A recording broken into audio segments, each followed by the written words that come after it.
ساتھ ہی موجود رہے گا ایک اور خبر کے حوالے سے آپ سے جاننا چاہیں گے۔ پرویز الہی کی نیب گرفتاری کالعدم قرار دینے کی درخواست پر سماعت ہوئی ہے۔ عدالت نے ایڈیشنل ایڈوکیٹ جنرل پنجاب پر عدم اعتماد کا اظہار کیا ہے۔ مزید اپڈیٹ کیجیے گا کارروائی کے حوالے سے۔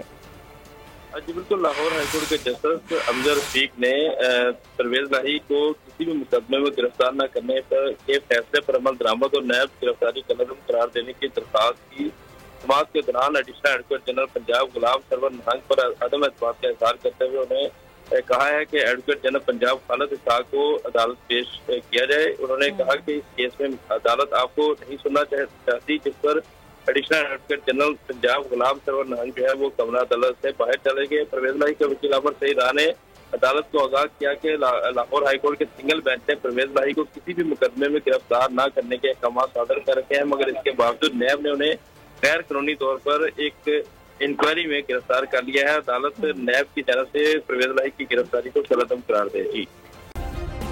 سبسکرائب کریں اور بیل دبائیں تاکہ کوئی خبر رہ نہ جائے۔